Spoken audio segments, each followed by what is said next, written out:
Бүгүн деген прокурордун Алмаз Шаршеновичке карата колдонулган баш коргоо чарасын мөөнөтүн 26 октябрга чейин жылдыруу узартуу тууралуу өтүнүч каралды. Прокурордун өтүнүчү канааттандырылып 26 октябрга чейин баш коргоо чарасынын мөөнөтү узартылды. Алмаз Шаршеновичтин катышуусу менен тергөө амалдары жүргүзүлүшү керек.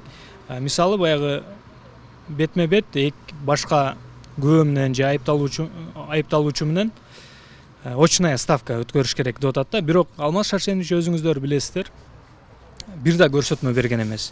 Эгер көрсөтмө бербесе, анын көрсөтмөсү жок болсо, анын айткандары жок болсо, кантип анын кептери башка айткан күбөнүн же айыпталуучунун кептерине каршы келиши мүмкүн. Бир айыпталуучунун айтылган сөздөрү башка айыпталуучунун айтылган сөздөрүнө карама каршы келгенде гана очная ставка өткөрүлөт.